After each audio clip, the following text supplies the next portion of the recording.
Here, what's good? It's Sean P, the Bluff God. Hey, and we here today. Okay. Today we will be doing a reaction to a video that was sent to me by Cube, a member of a subscriber to the channel. A reliable subscriber. And this video is from a content creator named Randy Troy. The title is Trafalgar's Laws: Secret Connection to Sword Evidence, One Piece Super Theory Analysis Part 1. So this is a Part 1 video that he sent me. So it has two parts, and I'll probably do the second part. Maybe this week, maybe Thursday. Maybe I'll do it Thursday. Cause Wednesday I'm gonna probably continue the series that I've been doing from Arthur Library of O'Hara, and I think that's what part. I think I'm on part or episode 6. I think I want to say episode 5 or episode 6. I don't really remember. But anyway, before I get into all that, make sure you give your boy a like. Make sure you like the stream, show some love, and then hit that subscription button if you haven't already. I will be doing a giveaway at 50 subscribers. I will be giving away 2 of those Straw Hat Jolly Rogers to 2 subscribers. More details will come after that milestone is hit indeed. Make sure you follow me on Instagram, Twitter, at BlumpGod, and my Facebook page as well. I don't really promote that, but my Facebook page as well, at BlumpGod. All these links should be in the description, as well as the link to the One Piece Discord and the One Piece Facebook group. But yeah, that's not why we're here. We're here to react to this video that was sent to me. And yeah, I didn't really watch. I probably watched like a few seconds, like 5 seconds of the video, not even really to get a idea of any of the topics spoken about. But based off the title, it's talking about the connection between law and sword.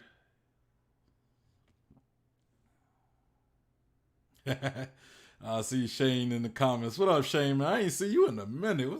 How you been, bro? He said they sleeping on my boy. Wish I could subscribe twice. Hey, I wish everybody could subscribe twice, man. That'd be love right there. I ain't even gonna hold you. That'd definitely be love. But hey, welcome to the stream, though. It's good to have you back, man. It's good to have you back. But yeah, so let's get into it, man. It's a good day today. It's cold here in Texas. I'm in Texas, and it's pretty cold. So I'm pretty sure it's cold wherever, where most of you guys might be. It might be cold, unless you're in the southern part of the hemisphere. Then you might be in. I think if you're in the southern part of the hemisphere, it might be warm. It might be summer. Excuse me. Had a smoothie recently, so got me burping. But yeah, let's get into it. My boy Shane said they sleeping on you, boy. They are sleeping on me, bro. Why they sleeping on me? Why you two sleeping on me? I couldn't even tell you, man. I couldn't even tell you why. Yeah, so I guess when I clicked the video, it sent me to the actual middle of the video for some reason. So yeah, this video is about 35 minutes. But yeah, let's get into it. YouTuber is, oh yeah, and make sure you go like the original video on Tony on why am I say Tony Troy? What's his name? It's Randy Troy.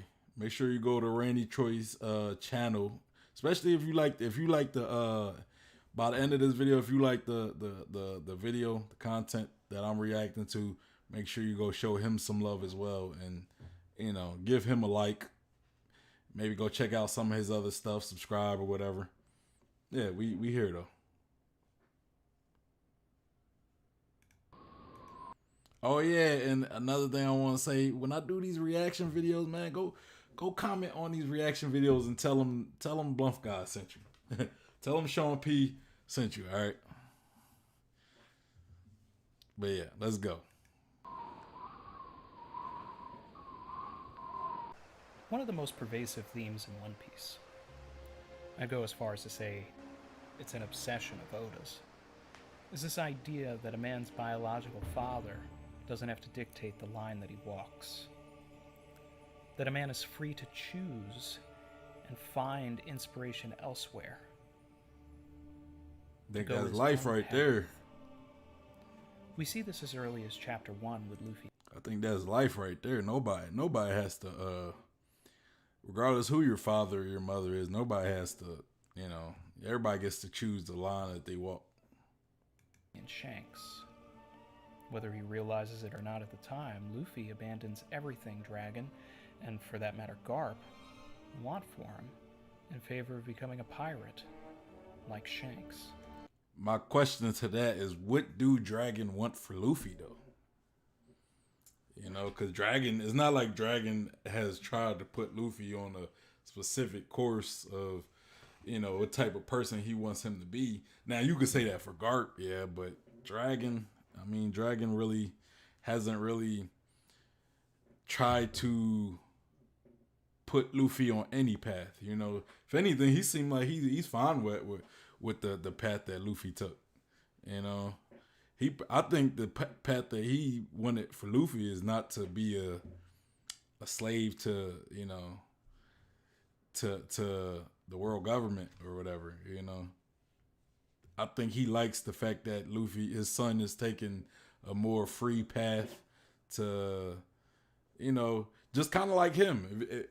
I would say Luffy's more like Dragon than he is like Garp. Garp kind of wanted that structure. He wanted Luffy to be a Marine. Dragon was like, hey, Dragon kind of bailed. So, but based off Dragon, he's more of a rebel. Dragon's a rebel. Pirates are rebels. So Luffy kind of took Dragon's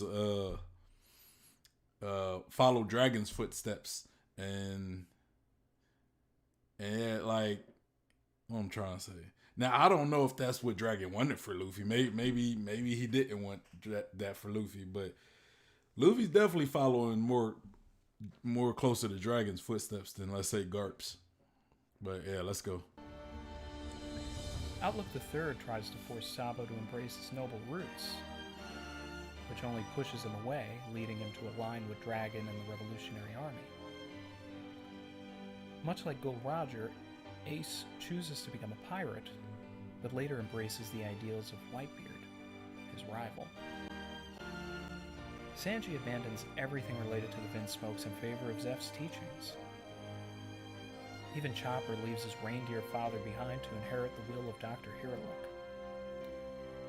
But one of the more intriguing instances of this theme regards Trafalgar Law.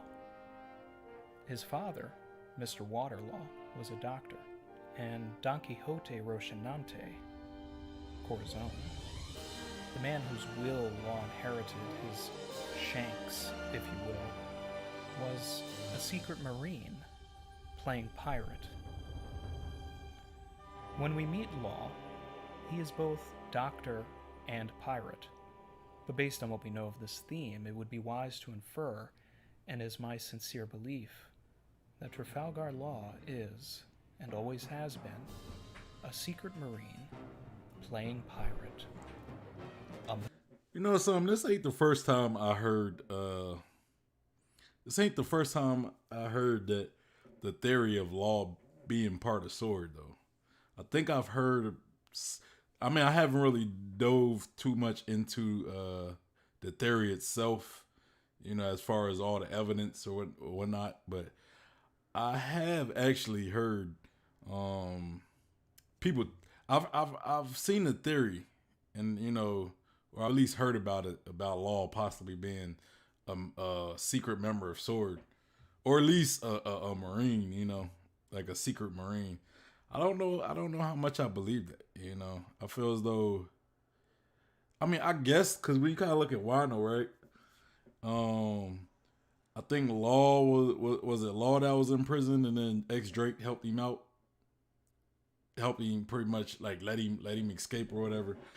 And I was, you could kind of look at that as like X Drake just actively working against Kaido, but you could also look at it as like X Drake helping the fellow Marine escape. So, you know, I guess it depends on how you look at it, but it could be, you could use it as evidence. Member of Sword.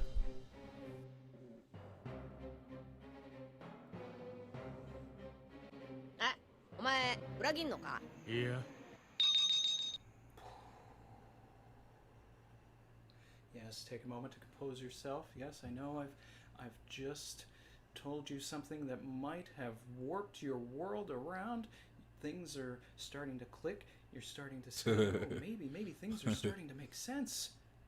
Because they should. Savage. And if they don't, I'll tell you why. Tell me, brother. Tell me why, brother. For those of you new to the channel, my name is Randy Troy. Here today with a super theory video. How you doing, Randy? Sword. We're going to talk about Trafalgar Law. We're going to talk about who I believe is in Sword and its ties all the way into the What did I say? Super theory, a supposition of a system of ideas intended to explain the often unexplainable and unpredictable series One Piece by connecting the clues left by master mangaka Ichiro Oda. Where did he get this where did he get this definition for super theory though? That boy's creating definitions. Super theory. Oh man, all right. Shane Burns said, I mean, one part I've never thought about is why did Law go to Marineford? That's a good idea. That's a good thought. I honestly have no answer for that, Shane. I have zero answer for why he was there. I always actually thought about that as well. Is why did he go to Marineford? I think in Punk Hazard he might have said something about it. I think he said something along like maybe he was trying to get close to Luffy in order to. I don't know. I'm not saying this is what he said in Punk Hazard, but it's just my idea of why he went to Marineford. It's like maybe he wanted to, meet Luffy, right? So, because Law's plan was pretty much to take down Doflamingo and Kaido. More so Doflamingo, but Kaido as well. So, in Punk Hazard, we seen how he wanted that alliance with Luffy. Now, I think him going to Marineford was probably him scouting Luffy, but at the same time, did he know Luffy was going to be in Marineford? Like I don't remember. Like I'm trying to remember, but like if he knew Luffy was going to be in Marineford, I can see that. Go possibly meet Luffy. But yeah, I don't really have an answer for that, Shane. Honestly, I don't know why Law went to Marineford. I would definitely have to maybe read that part again, get an idea. But him saving Luffy at Marineford definitely did help him. It definitely did help him eventually create that rapport for him to ask Luffy to help him take down Doflamingo. It did help, but I don't know why he was in Marineford in the first place. Unless he was just trying to get front row seats. Like maybe that's why. Maybe he wanted to have front row seats to this war between the Yonko and the Marines. Maybe he was scouting Whitebeard's crew. I couldn't tell you. And then Shane said, I'm just saying he could have had information from another source. Yeah, I don't know, man. I don't know how he would have known Luffy was at Marineford, but I mean it's possible because you got to think of it like this: like like Luffy, like everything Luffy was doing up to the to Marineford, like going to Impel Down, he was kind of like just uh improvising. You know, like he was his original goal wasn't even go to Marineford. It was to go to Impel Down and save Ace. But is when he got to Impel Down, Ace was already headed to Marineford, and then it was like, so he kind of had to call an audible and go to Marineford, and I don't think many people, unless it was somebody in Luffy's group that told Law. I don't know who it would have been, but they told Law that they was going to Marineford as they was going to Marineford, but it's not like Marineford was planned or anything. It was just kind of like, oh, well, Ace is in Marineford. He left Impel Down. He's in Marineford, so let's go to Marineford next.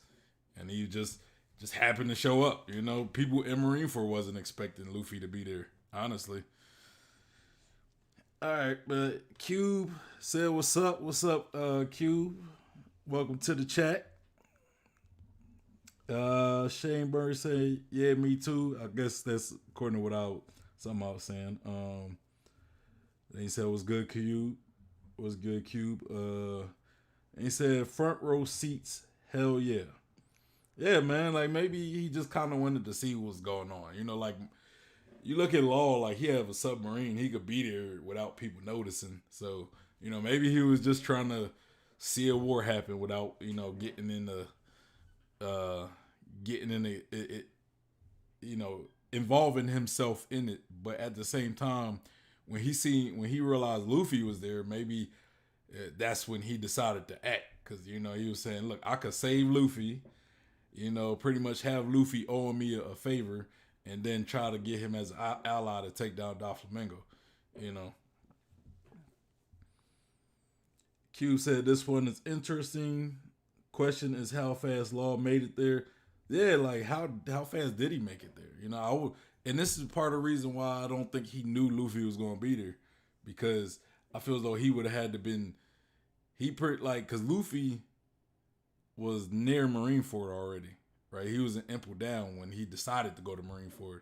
So if let's say he went to Marineford and then maybe Law had some spies and it was like, hey man, like let's say Law is a Marine indeed, and some of the Marines were like, hey man, one of your supernova friends is here, and then maybe Law wasn't that far in the first place. Maybe he was pretty close to make it there.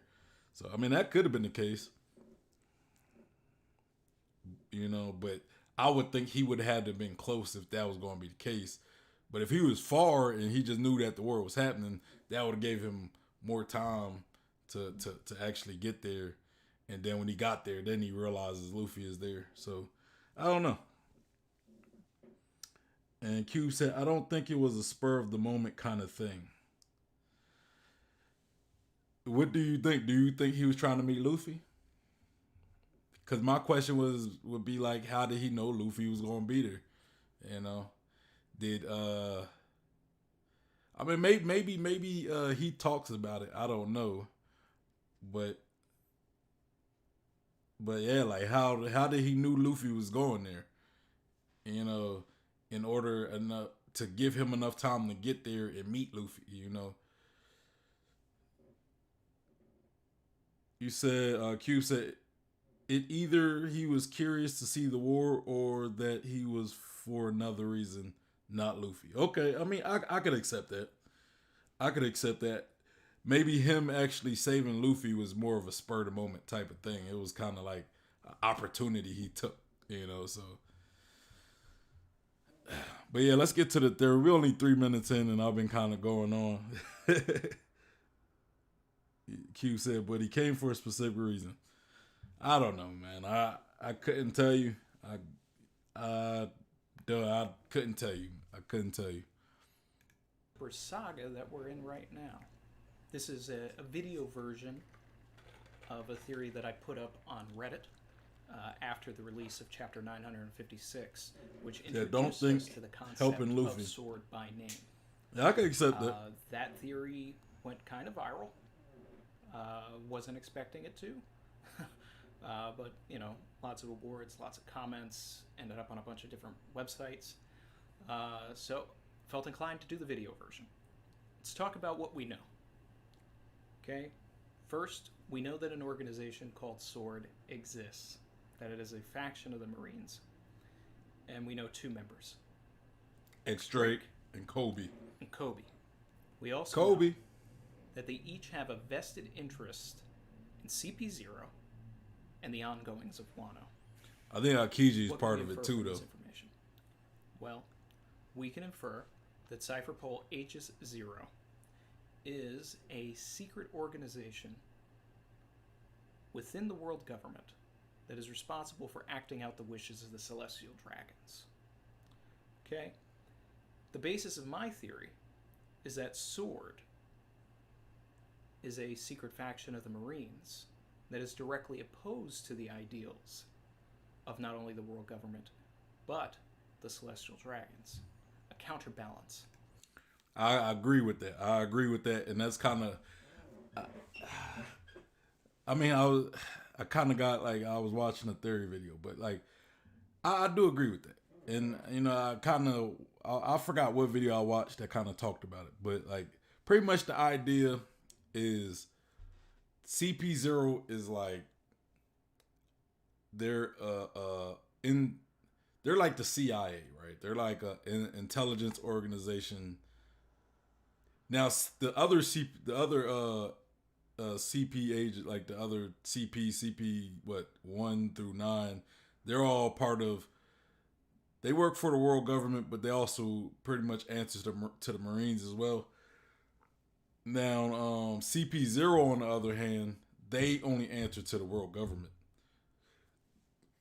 Ooh, man, I'm just burping. CP0 answers to the world government, and SWORD is pretty much the Marine version of CP0, where they only answer to the Marines, you know, and they're like an intelligent agency as well.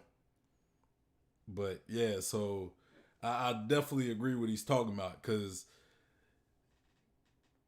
you know CP0, the world government has its own secrets, and they don't really share those secrets with the Marines, right? Like they do stuff under the Marines, nose, almost like step on the Marines' toes. So it's like the Marines, you know, they gotta have their own thing to where they don't have to necessarily share with the world government. You know, like they could have their own secrets. You know, it's almost playing fire with fire. You know, so that's kind of my idea with CP, like the purpose of SWORD. You know, because CP, like the CP9, the CPs, they're like the shield. You know, they're the shield of the world government, and then SWORD is the sword. So, but I don't even know where I was going with that. But yeah, so let me read some of the comments. It says, but he came for a specific reason. Don't think helping Luffy. I agree with that. Yep, it was an opportunity for sure. Of course. So I need some of that smoothie you got. I already drank it, man. I drank that like an hour ago. Yeah, man, I'm done that. But it was good. Like it wasn't one of my best, but that's because I couldn't get the fruit that I wanted. Like I usually, I like putting pineapples in there. I had to get peaches, and the peaches kind of don't. I don't really like the peach taste in the smoothies I make. But Q said SWORD maybe is like Homeland Security. I don't know if I would say Homeland Security, because Homeland Security more so protects within the borders, right? SWORD is more like they're like intel, you know, like they're spies almost. You know, they go within the enemy line to they go behind enemy lines and almost in a secretive type of way to gather information or to do whatever their mission is. That's how I kind of look at Sword, and that's also how CP0 is and CP9 as well.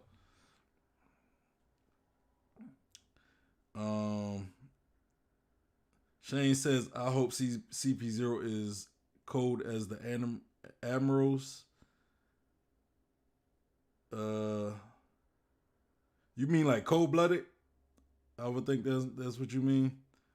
I mean, I would think they're pretty cold-blooded because they're not really trained to be emotional. They're pretty, like, we seen how CP9 was, and they were pretty cold-blooded. Like, they'd kill without a second thought, and both Lucci and Kaku were both in CP0, so I would think that they're pretty cold-hearted, if that's what you're saying. Then Q said, Rob Lucci is in there, they must be cold. Yeah, I agree. And then he said, Cube said, maybe like the White Lotus in Avatar. Were they the Earth? The Earth, like the Earth people? Like their little almost secret agency or whatever? Like the, I can't remember who the or no, the Secret Lotus, the White Lotus, never mind, that was the group with, in Legends of Korra, where they had the airbender guy that they got out of prison, and then they had the lava bender. I think that's the White Lotus, if I remember correctly. And then Shane says, I'm ready to see if Law is really part of Sword. Who is the leader? I mean, like, powerful, but also cold-blooded. Yeah. Well, you want to find out if Law is really part of Sword? Let's continue the video and see what his evidence suggests. And this is further emphasized by the fact that Aegis in Greek mythology is a shield. I said that. Sword versus shield and the sword. Who else could be members of Sword? Well, let's look at our two known members. Okay, with Kobe, we could probably assume that perhaps Helmeppo is involved. But I'm going to take it a step further. I believe wholeheartedly that the leader and founder of Sword is Monkey D. Garp. Oh, he brought Garp into it. I don't know, I don't want to say I disagree, but I always thought that Sengoku was the founder of Sword. And I thought maybe at the moment, at least, Aokiji might be the actual leader. Especially since Sengoku, Garp, all of them, they're pretty much retired at this point, right? But even though they're retired from the Marines, that means they could give more actual focus on Sword. So yeah, they can still be definitely running it. But I always kind of looked at it as Sengoku being the leader. But Garp is still actually a good choice as well. Because he actually, when you look at Garp actually kind of opposes a lot of stuff that the world government does as well. But he's a Marine, so he still kind of had, like, that's that inner conflict within Garp, where it's like he disagrees a lot with some of the Marines and the world government, but he still works for them, so he gotta still work within that system. And but I always kind of looked at Sengoku, but I'm definitely not against Garp, And I always kind of looked at Aokiji being like the current leader. But another person that I always kind of looked at possibly being the current leader of Sword is Akainu. And a lot of people are like, Akainu, why would Akainu be? And, it's kind of a stretch, but, there was a cover story with Akainu on the front of it. And he was, I forgot what he was doing. He was like, was he cleaning a sword or something? I can't remember what he was doing, but he had a shirt off and he had a sword on it, a sword tattoo on the shoulder.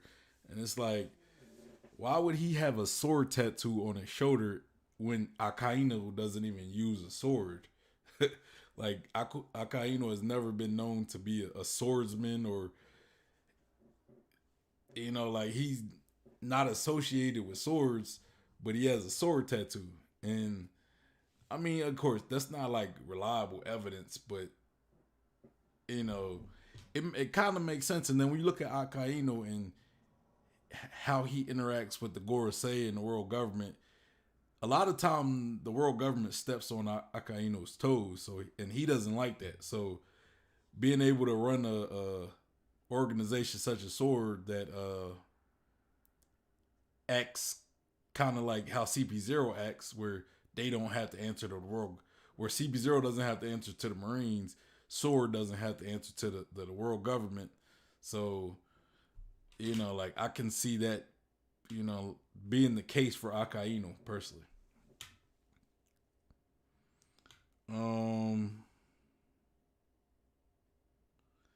Cube says White Lotus, secret society of the four nations that help the world regardless of your nation. Red Lotus were a radical faction who opposed government. Okay. Cute, and he says King Sengoku. I don't think so. I mean, he worked for the Gorosei. Garp was open about not liking them, and they say, yeah, totally. But the thing is, it's not a matter of he works directly for the Gorosei. I do get that, but it's still like kind of like what I just said for Akainu. It's like the world government keeps they keep secrets from Akainu, and they also do stuff undermining Akainu's authority. So you could almost say the same thing that they probably did the same thing to Sengoku. So, especially Sengoku being around a lot longer, maybe he felt it was necessary to create his own secret organization to counteract the world government and CP0. But again, I'm not opposed to it being Garp. I'm not completely like saying, oh, it's Sengoku, nobody else. I'm not saying that. I'm just saying, like, I always kind of looked at it as possibly being Sengoku, But again, if it's Garp, I'm not mad at that either. Shane says, I feel you. I also feel like Garp knows about Sword but isn't involved. And another thing, who's to say that it couldn't be Sengoku and Garp working together with Sword?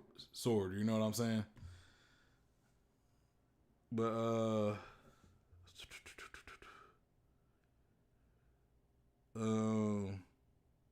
I mean, I always thought Garp was part of it, though. I always definitely thought Garp was part of or Sword. After we found out about Sword's existence, at least. Okay, so I feel you. I also feel maybe Garp knows about Sword but isn't involved. I mean, I do feel as though Garp might be involved with Sword. Because he definitely is kind of rebellious towards the world government, and he probably would love something like Sword. I don't see Akainu being in Sword if Kobe is in there. I don't think Akainu is that pressed about Kobe. Yeah, he was about to kill him in that specific moment, but that was like the heat of the moment. I don't think Akainu is like super pressed about Kobe. If he was, I think he would have probably done something about Kobe a long time ago. If he was really like, oh, I don't like this kid who stopped me from who was complaining in the war. I don't think Akainu is that pressed about Kobe, personally. Even if he doesn't like him, I don't think he's just gonna be like, oh well, you can't be a member, especially if Kobe was already chosen to be part of Sword. All right, so it says no way again isn't part of it for sure. He's a Marine dog, 100%.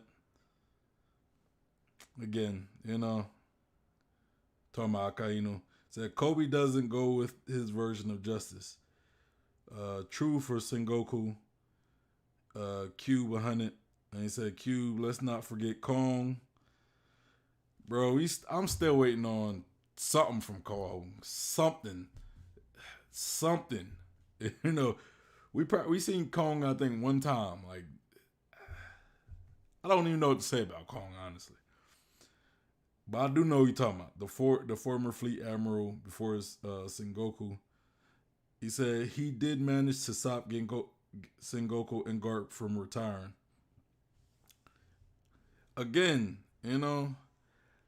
like, I'm not saying that Akainu is definitely part of the sword. I just think, there's some evidence to say that shows that he could possibly be part of sword. And, just because Akainu is the way he is, don't mean he couldn't, you know, be a little flexible. Be a little flexible. All right, you still with me? We know that Garp has a serious and documented distaste for the nobles and celestial dragons in general. Okay? When confronted by Stelly to prostrate before him, Garp has some choice words in regards to the celestial dragons. In Chapter 0, Aokiji, Kuzan, approaches Garp and tells him how cool it is that he keeps denying and turning down the promotion to Admiral. Garp's answer is that he likes his freedom. We learn later from Sengoku that this choice of Garp's isn't a pass. Man, I love Garp, bro. I love Garp. Garp, one of my top 5 favorite characters in the series, man. I love Garp. Passing whim. He decidedly does not want to be directly underneath or at the beck and call of the celestial dragons. If you hate them so much, would you create a secret organization to oppose them? Would you? Huh? I wonder. Monkey D. Garp.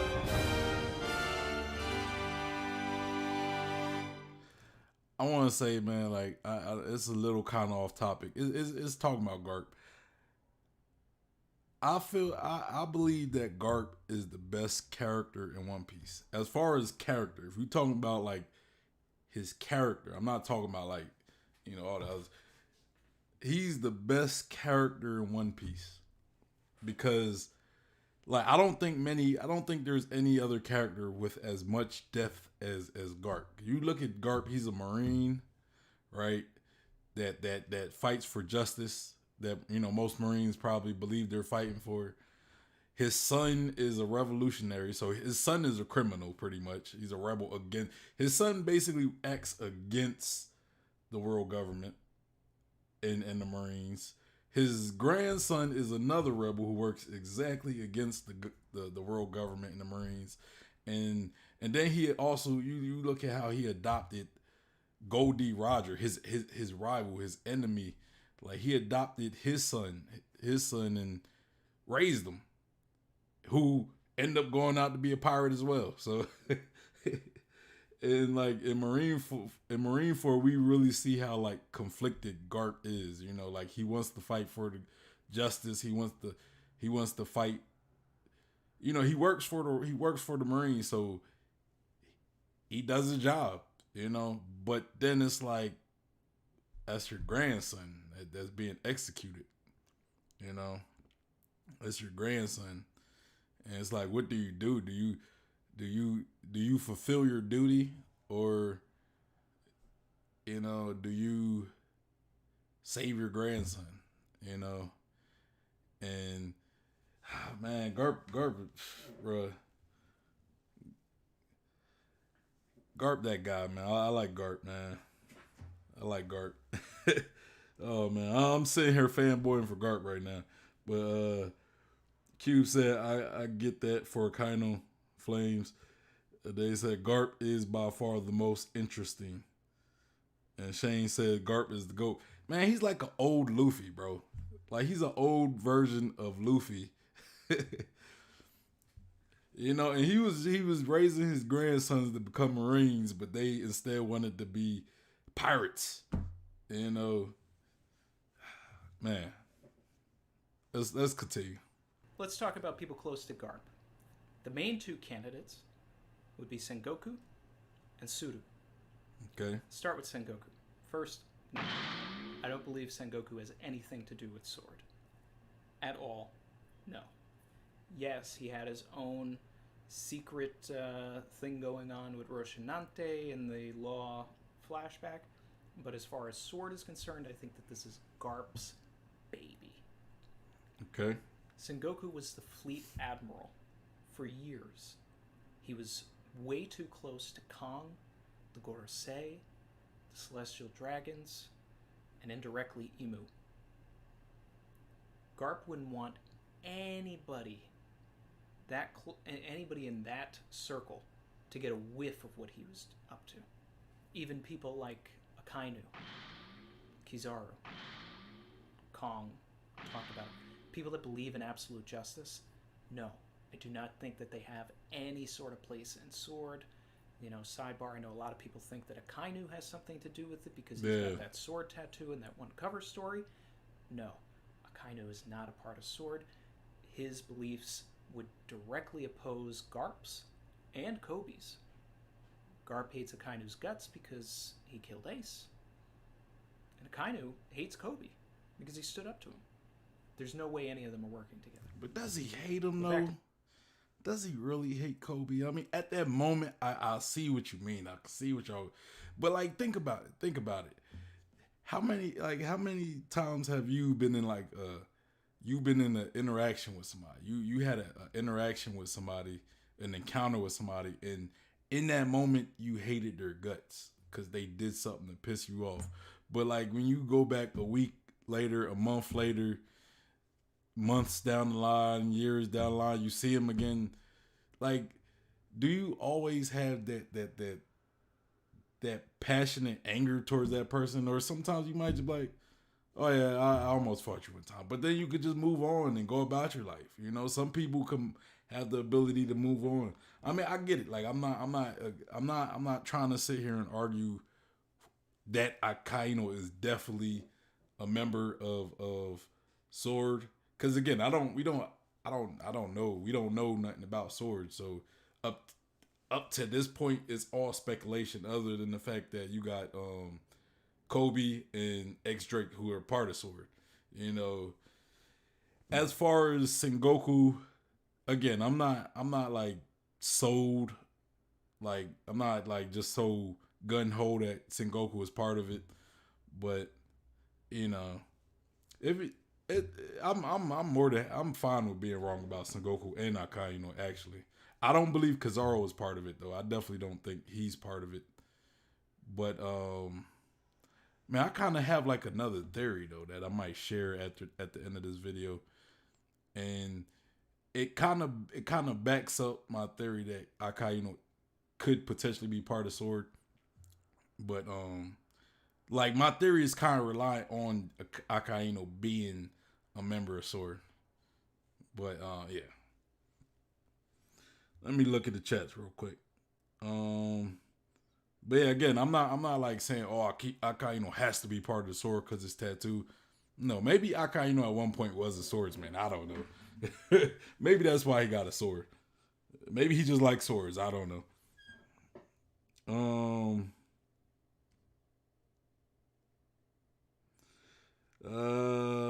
We got, he said, Garp is the GOAT. Oh yeah, Kizaru is for me the one who have the best backstory.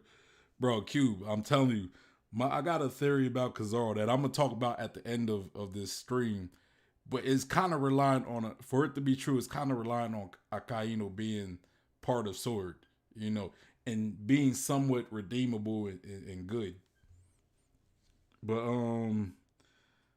yeah, I do think Kizaru is my favorite admiral. Like, we talking just the 3 original admirals of the series. Kizaru is my favorite admiral. You know, so Kizaru and Garp are my 2 favorite Marines. If you want to, you know, if you want to get technical. Shane said, "I'll move on." We got Eliz in the chat. What's good, Eliz? Glad to have you here. He said, "Wild take from me, but I think Akainu could be a part of Sword. I have a a two-part theory similar to this, but I explain why Akainu could be a part of Sword. Bro, I feel as though how Akainu is, it makes it to where people wouldn't want to believe he could be a member of Sword, which makes it all the better of him actually being a part of Sword. For me, that's kind of how I look at it. You know, I get a lot of people say, I get the logic behind how Akainu believes in absolute justice. I get the logic behind how he didn't like Kobe, even though I feel as though just because he didn't like him in that moment, I don't think he necessarily carries that hate with him. But I also believe that Akainu is kind of frustrated with the world government on how they undermine his authority. So what better way to kind of get back at the world government than to be a member of Sword, you know, and to do your own thing, undermine the world government's authorities, you know. So that, to me, that's probably the kind of where I kind of hold to say that Akainu could be a part of Sword. Then Shane said, I mess with Aokiji. Yeah, I like Aokiji, you know. I just like Kizaru more, man, because he's just been trolling everybody, and I don't think like everybody he fought, he trolled, and if you talk about all three of the admirals, he's the only admiral that was able to really fight Whitebeard without actually getting any damage done, you know. And I think he's probably, him and Mihawk were the two only people in Marineford that really didn't suffer any like major damage, no major injuries or anything. Ela said, difference between this theory and mine is that I don't think Law is a part of Sword. Yeah, I don't think it either, but I haven't even really got deep into the theory. So I kind of want to hear his ideas on why Law is indeed part of Sword. So, because I never really considered, I remember hearing something about Law being part of Sword, but I never really actually considered the theory. But I kind of wanted to go over it because Cube sent this to me, so I'm like, you know what? I'm gonna go over it, man, because I want to start going over videos that people send me. But let's continue. To Sengoku. Pre-time skip, he was not the Hawaiian shirt, fun-loving guy that we see now. He was rigid, he was tough, he played the game. And he was still a force for good in the Marines, in the sense that by keeping Sengoku out of the loop, there's a level of plausible deniability were Sengoku to find out. Because if Garp and his organization were to topple, at least Sengoku was still running the show and Garp could trust Sengoku. Suru, on the other hand, I absolutely believe is a member of Sword. Suru, Drake, and the Kaido connection. May or may not remember, in the Law and Corazon flashback, Suru is the agent of the Marines sent by Sengoku to oversee the sale of the Opi Opi no Mi, lost fruit. The person in possession of this fruit was Diaz Barrels, father of Diaz X Drake. And in an easy-to-miss cameo, the boy that is trapped on the other side of the birdcage is Drake. Yeah. So when Buffalo is flying around and he gets the transmission from the Marines that Suru has come in contact with a young boy, and they assume that it's Law, that boy is actually Drake. Speculation would allow one to assume that Suru took Drake under her wing in the same way that Garp took Kobe and Helmeppo under his. That eventually she later folded him into the Sword Initiative and set him out into the world just in time to become a rookie in the worst generation. You are a top operative, back under deep cover on your most important mission. Oh, I love that moment. Deep cover. Light speed kick, boy. That boy. Man, Kizaru completely folded the supernova. Let me look at these chats real quick. I'm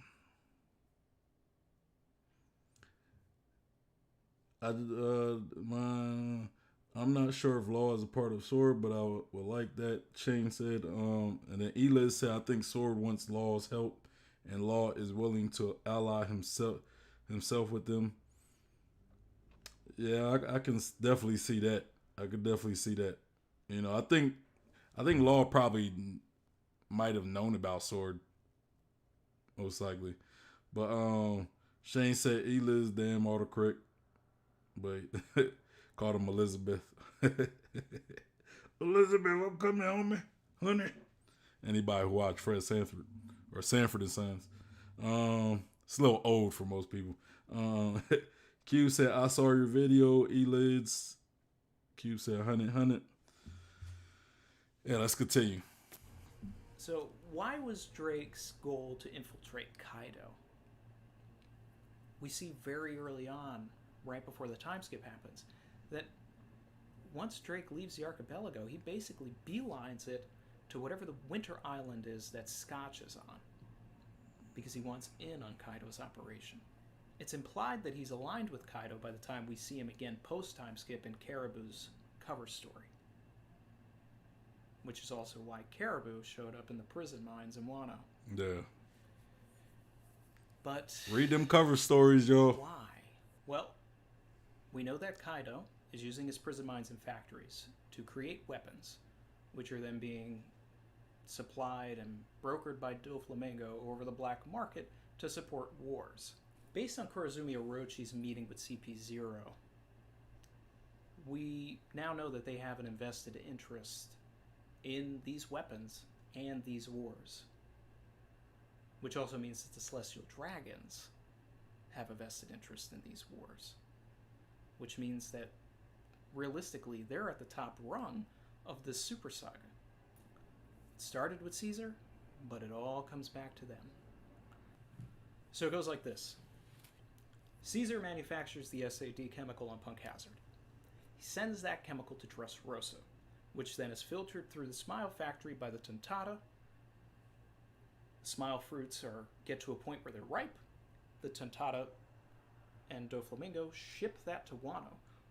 Kaido gives the fruits to the Beast Pirates to bolster his army. He then uses his now bolstered army to subjugate the citizens in the prison mines and even use his own people to build these weapons. The weapons are then sent to Dressrosa for Doflamingo to broker and ship out to the black market for the Celestial Dragons. Shh. Omoe, sunumi wa nande? You're one ugly motherfucker. Who made a surprise cameo in Dressrosa? CP0. CP0. And who also was in Dressrosa? The Marines. Sabo and the Revolutionary Army. Well, the Marines too. Gee, what a coincidence. Yeah, Fujitara. Sabo, Koala, Hack, and later Karasu are all found to be in Dressrosa. For what reason? To follow the trail of these weapons, because they're after CP0 and the Celestial Dragons. The Revolutionary Army, CP0, and Sword connections. Luffy defeating Doflamingo was one problem. Sabo and the Revolutionary Army destroying those guns was a whole other problem. And we see the effects of this action later when we're introduced to Niji and Ichiji. Because the island that they're on and the war that's happening has been affected by the lack of weapons that they were supposed to be supplied. I never noticed that, honestly. Everything, which is something that Oda loves to do. Who's right? Who's wrong? But are they wrong? What can we... Dang, that's one of those parts that I do remember that time where like the the Vince Smokes went to that island, pretty much won the war by themselves. But yeah, that was one of those parts that I kind of overlooked, the fact that they needed weapons, and those weapons were supposed to come from Dressrosa, I guess, or at least from it was the weapons of Dressrosa that I guess they made in Wano. Infer from the Revolutionary Army's interest in the weapons, as well as Sword's interest in CP0. Well, it's my belief that their goals are entirely aligned. They're both after the same thing, but they're just going at it from two different avenues. And this is interesting when you consider who is at the top of each organization. The Revolutionary Armies, you have Monkey D. Dragon.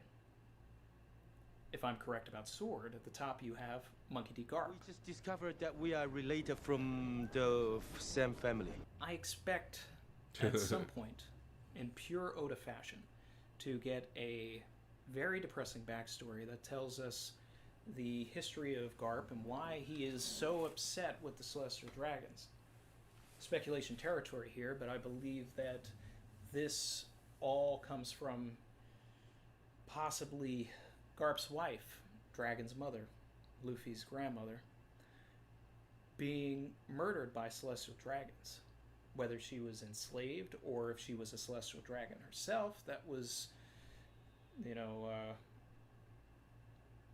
looked down upon for fraternizing with commoners. Makes sense. There's a lot of ideals here. But take that out of the equation, you're going to have some mad people. Yeah. Garp's not going to want to work with you. He's going to want to destroy you. But he knows how powerful you are.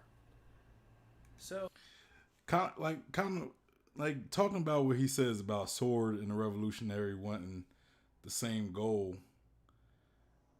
I would also think like somebody like Akainu would want that goal as well. Would want to stop like all these weapons. Just because he believes in absolute justice doesn't mean he's necessarily like when I look at Akainu, he doesn't. It's more just how he go about it.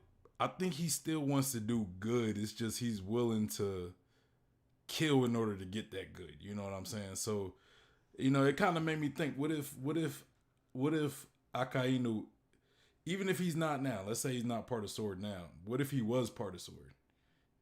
Well, I would think you would probably have to stay in Sword if you want to, I don't think you could just leave Sword. But what if him and Dragon were both part of Sword, right? And because you look at Dragon and you think like Dragon, he knows a lot. He understands a lot of tactics that, let's say, intelligent operatives know. Dragon seems like he probably understands that. So he might have been taught that from like being a member of Sword, and seeing how there's a theory. I think even Cube. I think you was telling me about your theory, which like I'm familiar with that theory that you was telling me about, like Dragon being a Marine before, and him and Akainu being pretty much partners at one, or being friends. So if they were, let's say they both were part of Sword, and then maybe Dragon left, because let's say he's talking about Dragon's wife dying or whatever. Think about it. It's like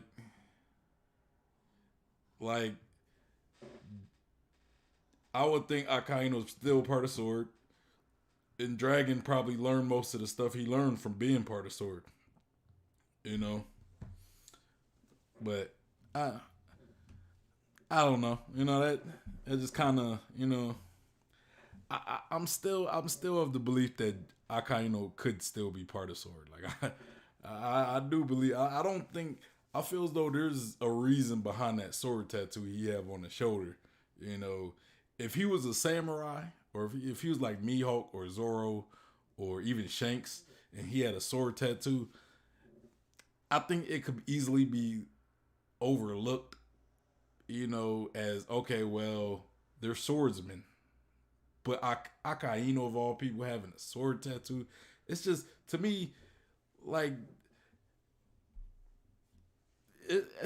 to me, that's not a coincidence. You know what I'm saying? Like a lot of people, when we do these theories, you know, a lot of theorists don't really play into coincidences. You know, a lot of One Piece theorists, we don't play into coincidences. And I don't believe that Akainu has a sword tattoo out of coincidence. You know, even if he's not leading sword, you know. Q said, and now Akainu and Dragon have the same status of their respective organizations who are in direct opposition. Yeah. Yeah, but that's because Dragon actively works against the world government, where Akainu kind of has to play along because he's a Marine and he works for the world government. But that doesn't mean they don't want the. That doesn't mean they don't have the same goals. It's just more so how they go about it is what makes a difference. Is what makes them oppose each other. So he's going to be okay with playing the long game. He's going to stay a Marine.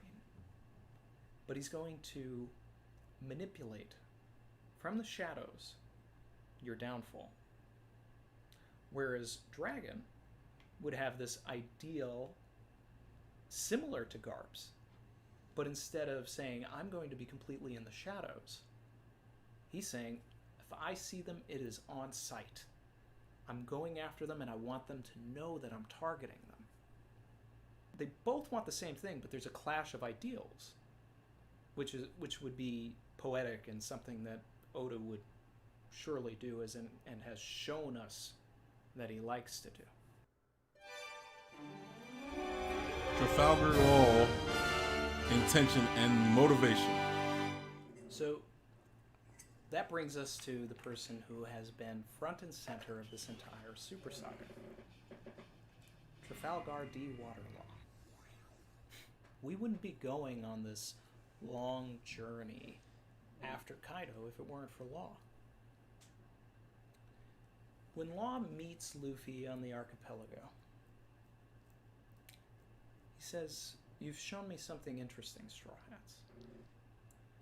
And later, when he saves him at Marineford, he remarks that the reason why he's doing it is because they both share a bond.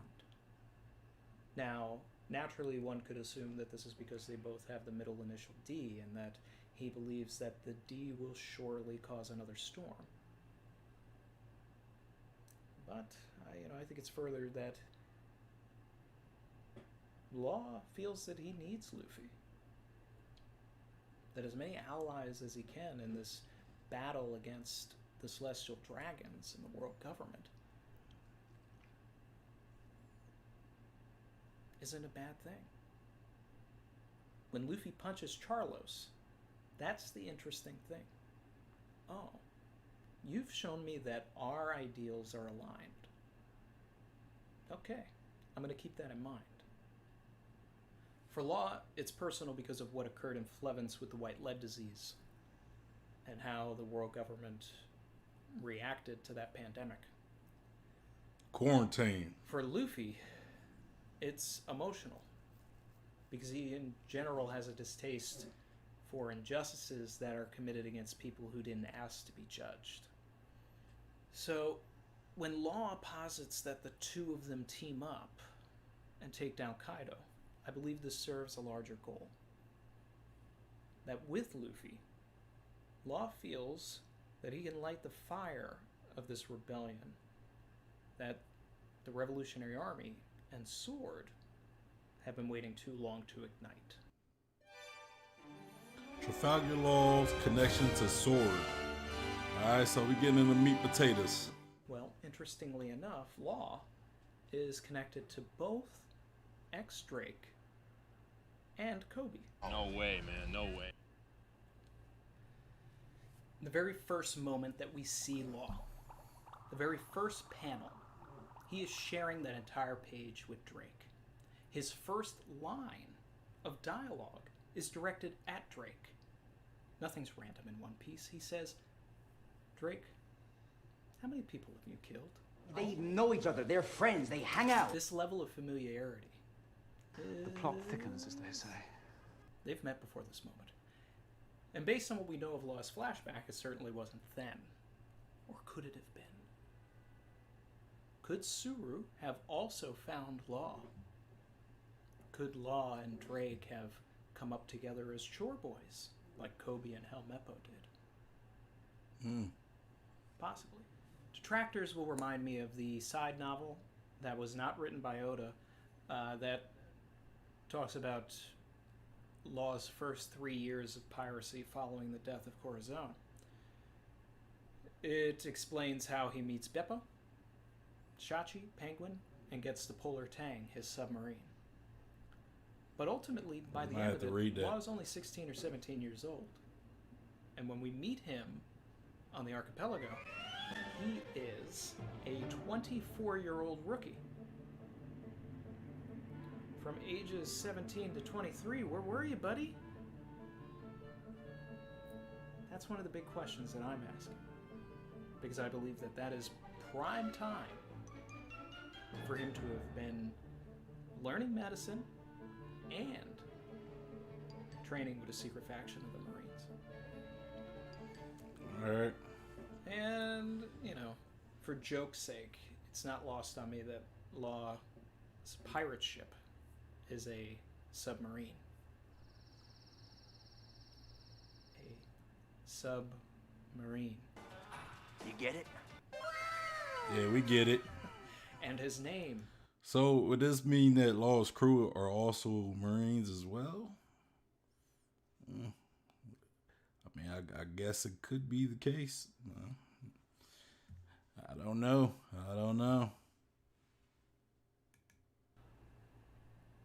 Law. It's a metaphor. I heard it. It's good. You're funny.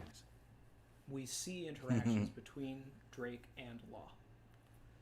And Drake is called out by Hawkins for how strange he's acting around Law. Like, it's literally a piece of dialogue. Like, you're acting really strange, man. Like, what's going on? And that's a good point. Them is a chained up Law. Now, imagine for a moment that Drake and Law are actually friends, or, you know, like have some sort of like Kobe Helmeppo relationship, and here Drake just has to pretend that, you know, he's ex-Drake the pirate and has no relationship with Law. It's not hard to imagine. Yeah, I'd probably be acting pretty weird too. Drake even saves Law from Hawkins.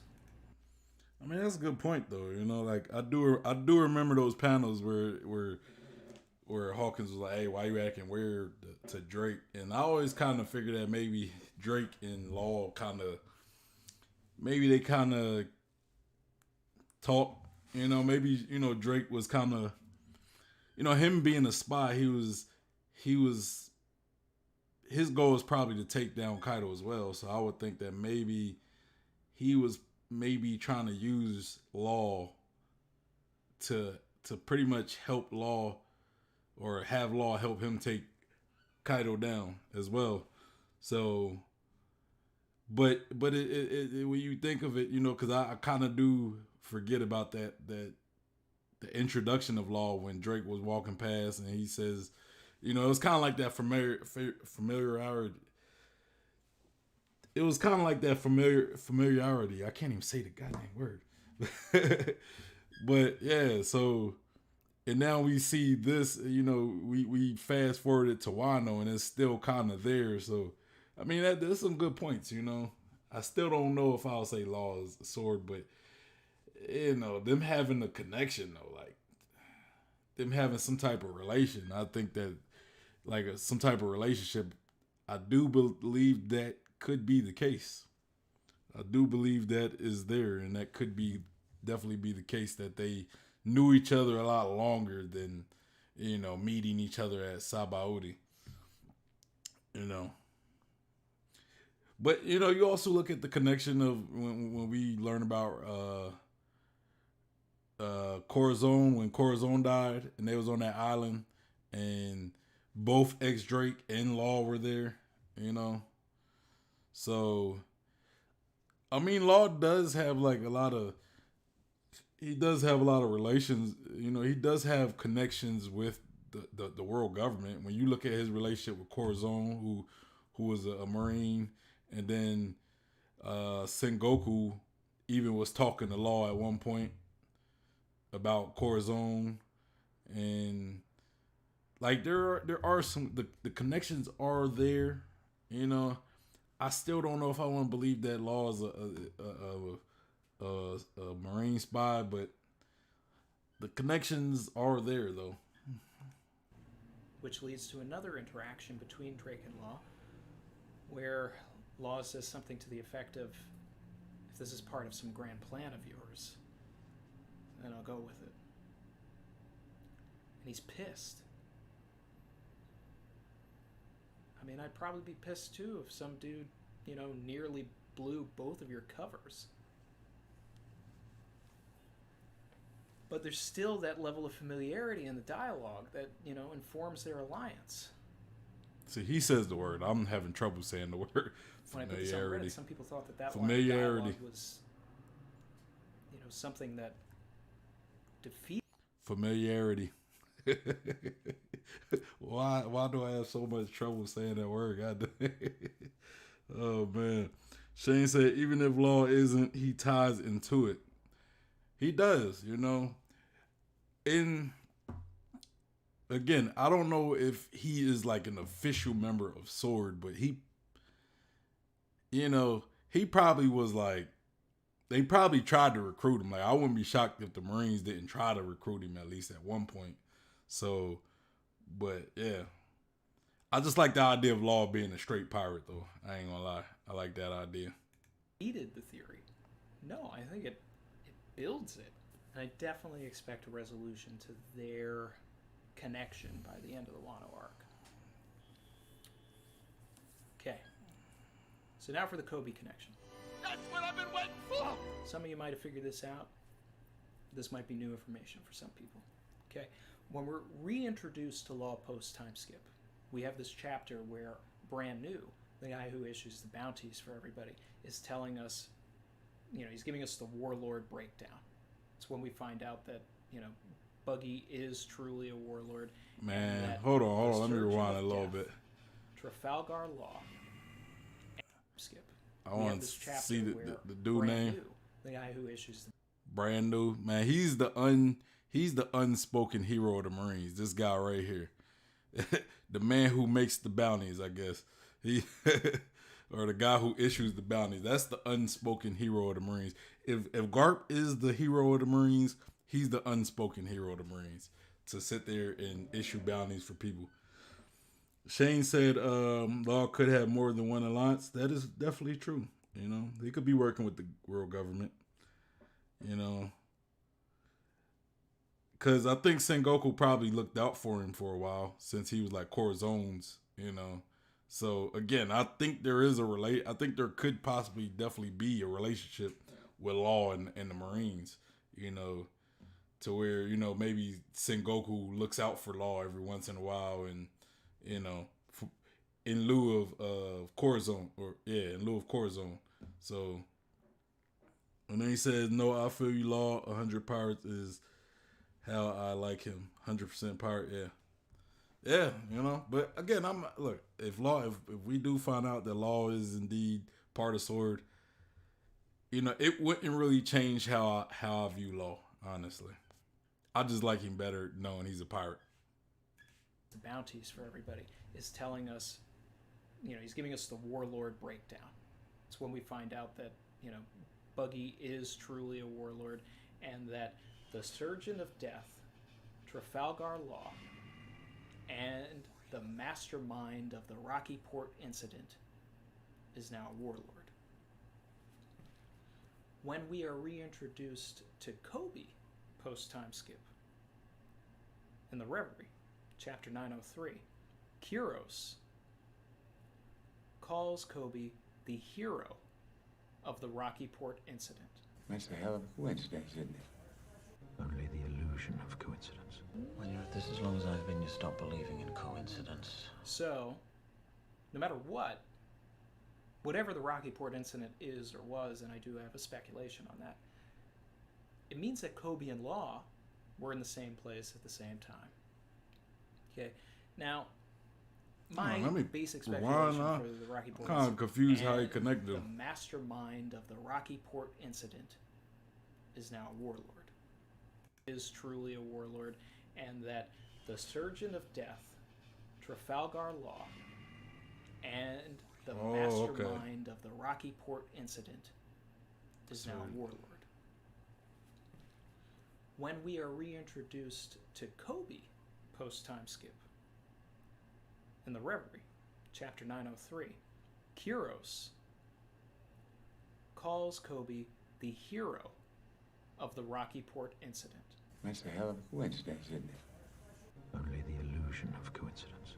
When you're at this as long as I've been, you stop believing in coincidence. So, okay, I see where he's trying to go with that. Whatever the Rocky Port incident is or was, and I do have a speculation on that, it means that Kobe and Law were in the same place at the same time. Okay, now, my basic speculation for the Rocky Port incident is, we know that Law became a warlord by giving the government 100 hearts. Okay, I think that the Rocky Port incident was where Law was able to get those hearts. Suspicion that this was an inside job. I feel that the Rocky Port incident was an inside job by Sword to work together to round up a bunch of the Impel Down escapees. And Law was able to take their hearts and turn them into the government, which would later, help Law by being a warlord, because then he would have access that he didn't have prior. He could have a conversation with certain people without drawing attention to Sword, while also getting crucial information on That's a good point. The Celestial. That's a good point. Law being the mastermind behind the Rocky incident, and that being what, in a sense, give him that warlord title. And then you have Kobe, who was also there, who was looked at as the hero, but even Kobe said, "Hey, don't call me a hero," kind of implying like I didn't really do nothing worth being the hero over. Like a lot of times when you see people kind of not want to accept something, it's usually because they don't feel as though they deserve that title. So he probably had to work together with Law. But again, that could have been like a Garp and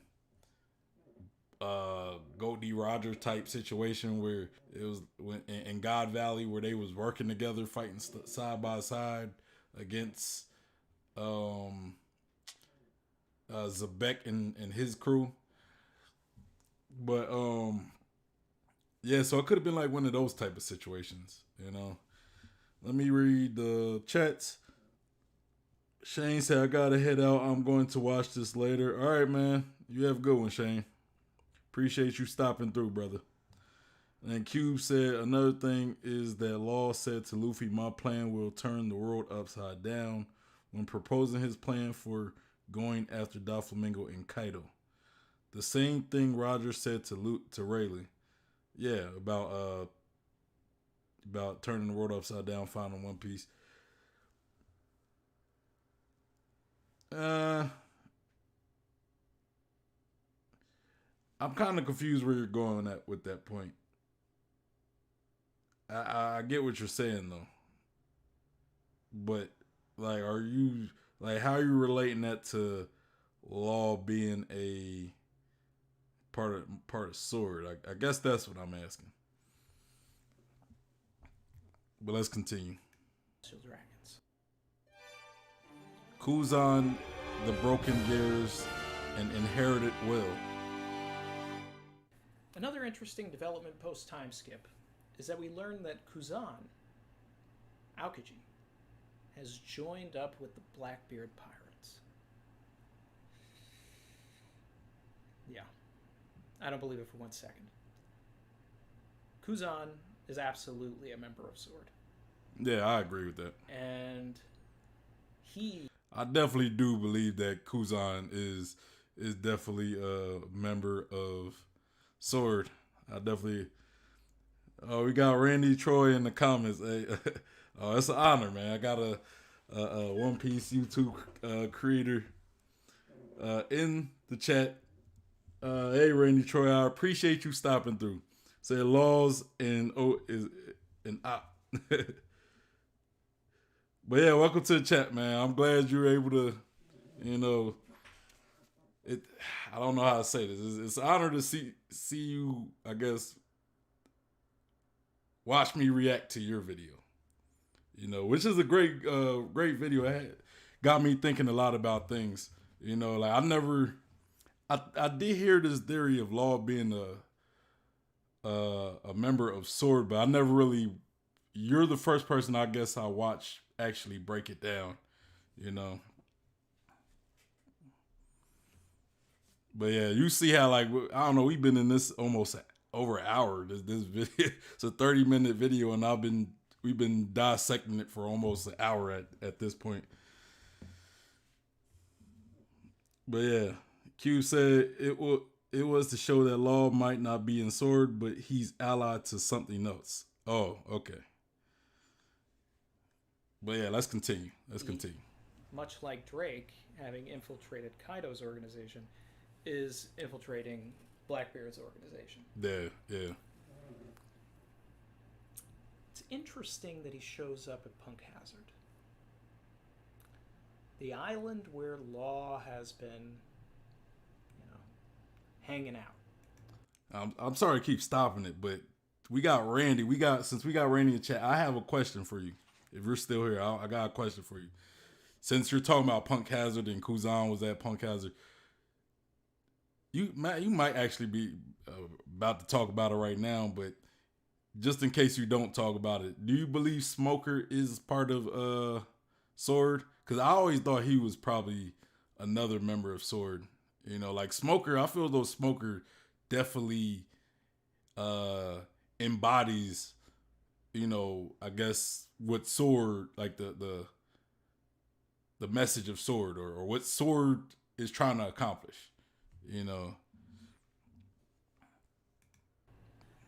When Kuzan arrives on Punk Hazard, he tells Smoker and the rest of G5 to keep his appearance there.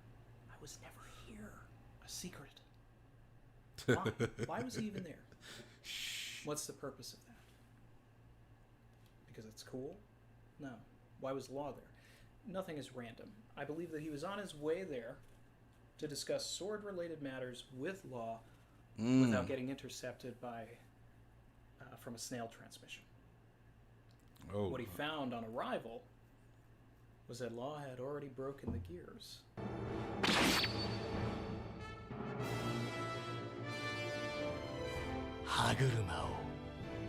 Right, that's actually a great point. Like, I never actually thought about why Aokiji was at Punk Hazard, because it kind of looked like he was just passing through, but like, why would he just be passing through Punk Hazard of all places? Man, that's actually a good point. Like, I've never thought about why Aokiji stopped there, but if he was there for a reason, such as to talk to Law, I mean that's a great point right there. That's a great point. And there was no turning back. And thus started the domino effect of crippling the CP0's access to weaponry. For instance, when the DEA goes after a drug cartel, okay, they don't start with the street dealers. They want to go straight for the distribution. They want to hurt the kingpins. So that's why this all started with Caesar. Caesar was the chemist, which was, getting rid of him completely impacts the distribution, which is done by Doflamingo. I'm sorry, but the reason why I stopped it because I just kind of had to think about something. like talking about if Smoker is a member of Sword or not. If Law is indeed part of Sword, then I would believe that Smoker would have noticed, maybe, like he would be aware of Law. So I just believe that only one of them could be part of Sword, if that's the case. Because if they were both part of Sword, Smoker probably would have, I don't know, maybe try to have a conversation with Law or something. But at that part, the only interaction they had was when Smoker kind of switched to Shigi's body and Smoker's body, and pretty much was changing people's bodies and stuff. So I would think that if Law is indeed a member of Sword, then Smoker wouldn't be a member of Sword. But if Smoker's a member of Sword, then Law wouldn't be. But I would think only one of them could be, because unless Smoker was just trying not to like blow Law's cover, then you could argue that, I guess. You could argue that being the case, that Smoker wasn't trying to blow Law's cover and Law wasn't trying to blow Smoker's cover, so they had to act like, okay, all right, well, we enemies. I don't know you. But I don't know. That's a tricky one right there. Now, at any time, Law could have outed a street dealer like Virgo for being a secret pirate. Savage. But then that would have drawn unwanted attention from a kingpin like Doflamingo. And why draw that kind of attention until it matters? Right? Yeah. The meeting between Sengoku and Law on Dressrosa is interesting and poignant as well. Because here on one hand, you have Law, who inherited the will of Don Quixote Rocinante. Corazon looked at Sengoku like a father, not Don Quixote homing. Sengoku looked at Corazon like a son. So this conversation is almost like Sengoku's talking to his inherited will grandson. And, if this theory is true, then it's even more powerful because they're all Marines. Sengoku thinks he's talking to a pirate, that he didn't learn anything from Rocinante. But I believe that that's what makes it special, is that he did. And just as Sengoku had Corazon go undercover, Law is undercover. Okay. And regrettably can't tell Sengoku, because he's too close to the powers that be, even in retirement. So hold on, I'm confused. So Law was a Marine at the time, but Sengoku didn't know? I think that maybe I missed something. Let me rewind that a little bit. Sorry, y'all. His inherited will grandson. And, if this theory is true... And they're both Marines. Then it's even more powerful because they're all Marines. Okay. Sengoku thinks he's talking to a pirate, that he didn't learn anything from Rocinante. So Sengoku would have thought that Law was still a pirate, though, even though Law was a Marine. Huh. So, like, could you become a Marine without, like, the acknowledgement of, like, other higher tier Marines, I guess? Like, can you become a secret Marine or something? Like, that's I'm a little confused on that part. I believe that that's what makes it special, is that he did. And just as Sengoku had Corazon go undercover, Law is undercover. And regrettably can't tell Sengoku, because he's too close to the powers. Oh, yeah, because Law is part of Sword. Okay, I remember, because because the basis of the theory is that Sengoku isn't part of Sword, and Sword is kept secret from Law. So that means Garp would have probably had to make Law a member of Sword, meaning, you know, since Law didn't really, I guess, go become a Marine through the normal channels, you know, instead he became more of a Marine by joining Sword. So, I mean, I don't know if that would make him an official member of the Marines. You know, I would think he's more so just a member of Sword, less than being an actual Marine, you know, because I would think you would have to go the primary channels to become a Marine, unless you're recruited by like an admiral or something, and they, you know, like let's say like Fujitora or I want to say Fujitora, like, who I don't think he was a Marine that long. You know, I think he was kind of like, he had like a special request because he was strong. So he in sense, you know, they allowed him into the Marines.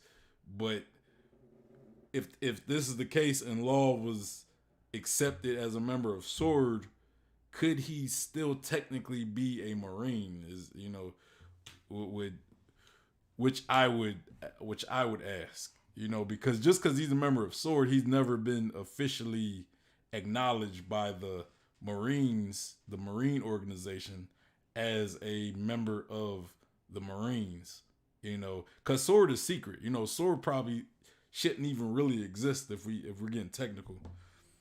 So Shane said back had to do husband duties. Hey man, no need to explain yourself, bro. I get it. You got responsibilities. Do what you gotta do, man. Do what you gotta do. But yeah, but I get what he's saying now. I was confused for a second. I'm like, how could he be a Marine and Sengoku don't know he's a Marine? But he's basically saying he's a member of Sword, so he's a Marine. Sengoku just don't know about Sword, so he don't know about Law being a Marine. Makes sense. The future of Law's role in the story. If Law isn't a Marine, if he isn't a member of Sword, then I really don't know where his story goes from here. You know, I hate to break it to you, Law fans, but everything is setting Law up in the story to die. A gigantic Chekhov's gun in the series is this idea of the perpetual life operation. Man, Tony, Randy, why you gotta go destroying the Law fans? Just tell them their hero gonna die, their favorite character gonna die. Nah, but hey, Mihawk, my favorite character, and I believe he's going to. I personally think he's gonna die. I think he might die before he even gets to fight Zoro. I don't even think Zoro's gonna fight Mihawk, honestly. So, hey man, there's nothing wrong with, you know, breaking people's hearts, especially if it's truth, or, you know, what could be the truth. At some point, Law is going to have to perform that operation. For what reason? Who knows? Will it happen in Wano? Will it happen later on? Don't know, but Oda would not have mentioned it if Law is never going to perform it and die. But let's think about post-Wano. Law survived. Talking about that theory about Law dying and basically pretty much giving Luffy immortality, I've never been a fan of that theory. I never been a fan of Law dying in order to save Luffy, because I always ask, why would Law sacrifice himself for Luffy? You know, I mean, I guess if you want to say like the fact that Law doesn't really have, like, Law's goal has been accomplished. He pretty much wanted to defeat or bring down Doflamingo, and Luffy pretty much did that for him. So it's kind of like he's looking at Luffy like that guy who pretty much helped him accomplish what his main goal in life. So maybe he might look at it as a way to pay back. But even then, I look at like Law still kind of doesn't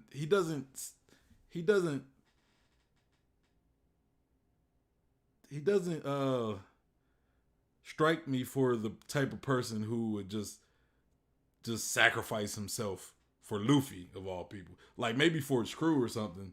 Like I can understand Luffy, like I can understand Zoro doing something like that. I can understand Chopper doing something like that. I can understand any other Straw Hat doing something like that. Sabo, I can understand. There's certain characters I can understand who would sacrifice himself for Luffy. Law is just not one of them that I see, you know. So I've never really been a fan of that theory, but I get why people would assume that would happen because it's like why would Oda even bring that up if it's not going to happen? So, I mean, and I don't know why what will make Law do such a thing for just somebody in general, but I don't know, man. I just never been a fan of that. Never been a fan of that theory, personally. Shane says Zoro better fight Mihawk again. I know people don't like me saying that. I think like I've been saying this for a while. I think Shiro was probably okay. Cause I kind of got the same theory for Shanks as well. Shanks and Mihawk dying before. Like, I think Shanks might die before Luffy can give him the straw hat back. And I think Teach might be the one to kill him.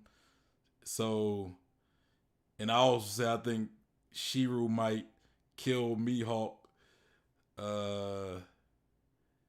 before Zoro get a chance to fight him, and it'd be like a dishonorable way he kills Mihawk. So then it drives Zoro to want to get revenge because Shiro would have pretty much taken Zoro's dream away from him. But at the same time, it's like how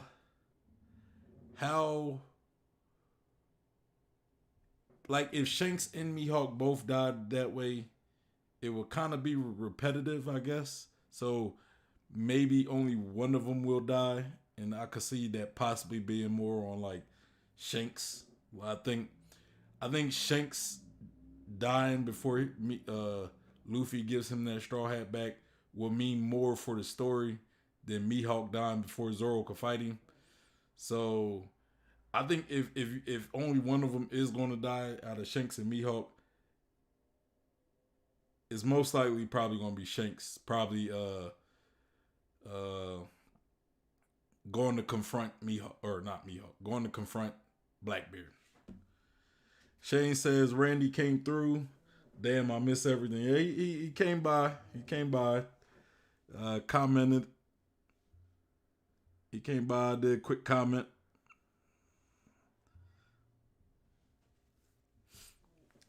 Yeah.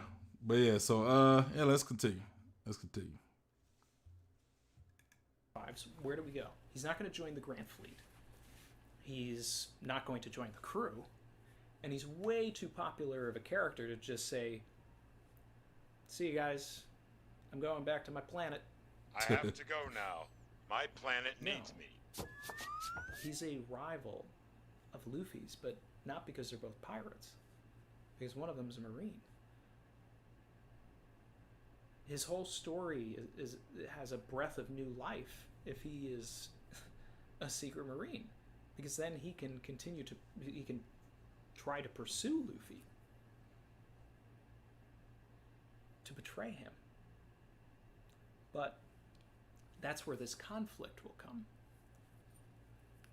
because he's been riding with the Straw Hats for quite some time now. And he always gets upset when he falls into their pace, as he would probably call it.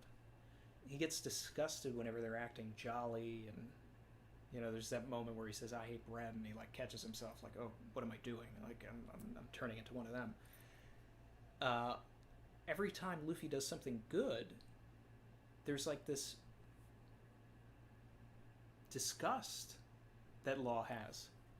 When Luffy gives all of that food to Okabori Town, Law says, "A benevolent pirate? How revolting." Because Law hates pirates. His benefactor, Don Quixote Rocinante, was killed by one. Law had no reason to ever become a pirate, because a person whose will he inherited was a secret marine.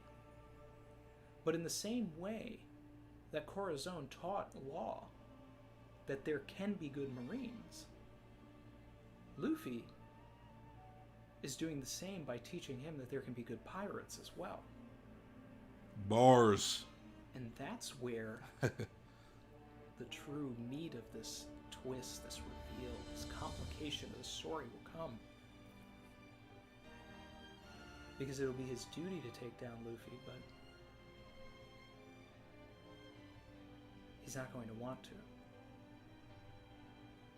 Because Luffy is not Doflamingo. He's not Kaido. He's Luffy. Law didn't have a pirate to look up to like Luffy did. He had a marine. The pieces and the foreshadowing throughout the series are in play for everything mentioned here. Law inherited Don Quixote Rocinante's will. Foreshadowing shelf. And that's why I truly believe that Trafalgar de-water Law. Hold on, I want to look at the foreshadowing shelf real quick. We got looks to be Garp, Aokiji. I want to say that Sudo's over here. You got Law, and you got Drake, Corazon. Can't really tell who that is all the way on the right. Maybe that's Kobe, I don't know. And then I can't tell who that is right there either. Is a secret marine. And, he's bound to betray Luffy, sure. But Oda will redeem him in the final war against the world government. Law will be on their side once again. Because ultimately he's got to get his revenge for Flevins and his family. But that does it for me. I really appreciate you guys taking the time. All right. I liked it. I liked the theory a lot. I liked his theory. I liked how he conveyed it. I thought he did a great job conveying his ideas, and he kind of actually sold me on it a little bit, especially at the end. I would say when he talked about like Law's story ending, like, and if he is indeed a Marine, let me change my camera. If he is indeed a Marine, it breathes new life into his character story as well.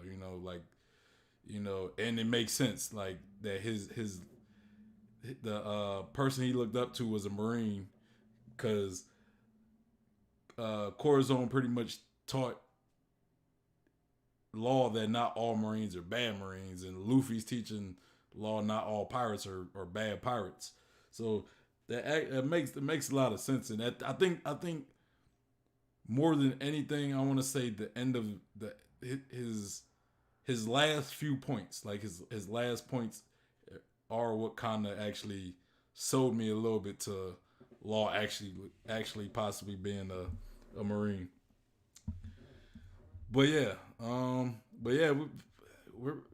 I do kind of want to read part 2. I kind of want to react to part 2, so I think I'm gonna react. And matter of fact, while I'm at it, let me go like his video, and I'm gonna subscribe too, because I like his video. I like how he did it, and I'm gonna subscribe as well. Bam.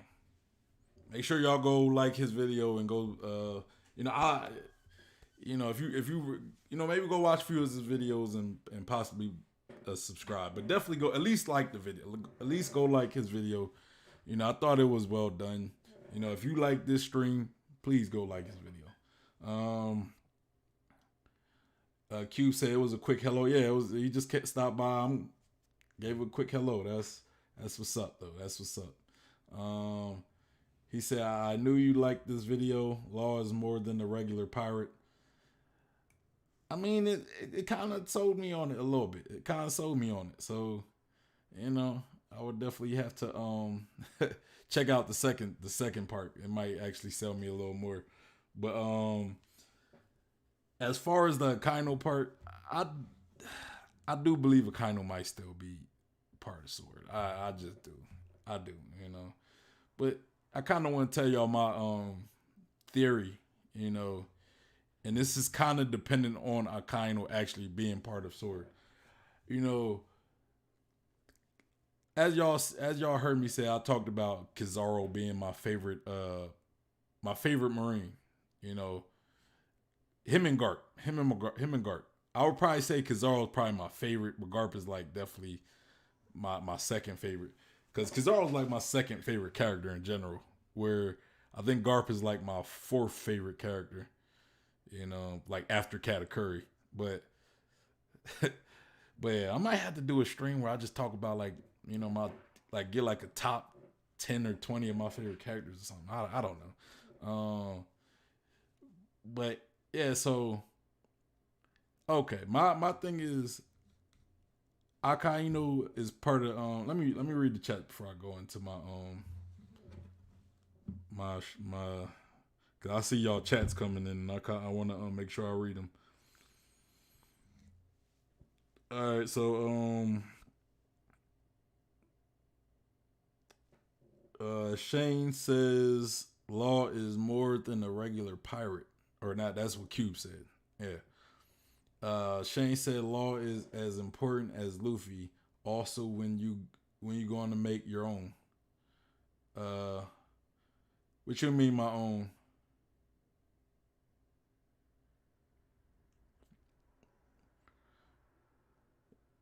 Yeah, what you mean? When am I gonna make my own, Shane? Like, I'm a little confused on that.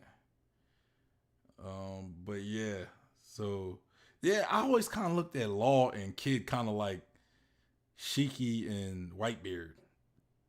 You know, you got Garp or not Garp. You got Goldie Roger, you got Shiki, and you got Whitebeard. Like two rivals, two big name rivals, and then Blackbeard might be closer to like Zebek. But all right, so like my theory is, or I mean, what I think what Akainu is, I believe that Akainu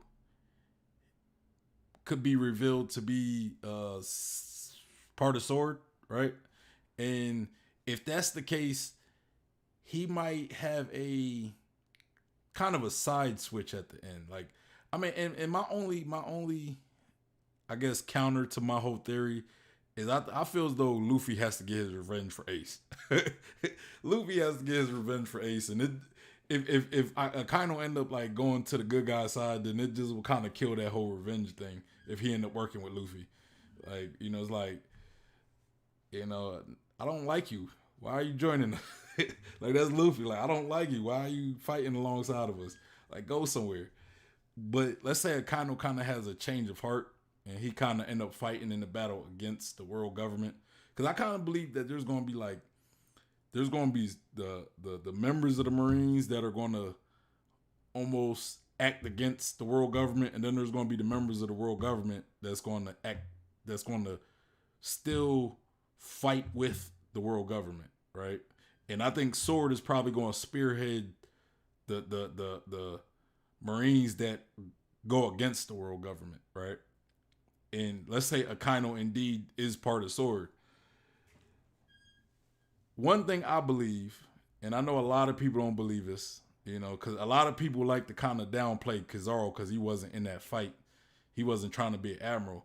And a lot of people look at, when people usually rank the three admirals, it's usually like Akainu, Aokiji, Kizaru. I actually think the rank is Kizaru, Akainu, and Aokiji. It's just Kizaru's personality kind of makes him less likely to want to actually be an admiral. And I don't think just because you're the fleet admiral, you're the strongest Marine necessarily. You know what I'm saying? So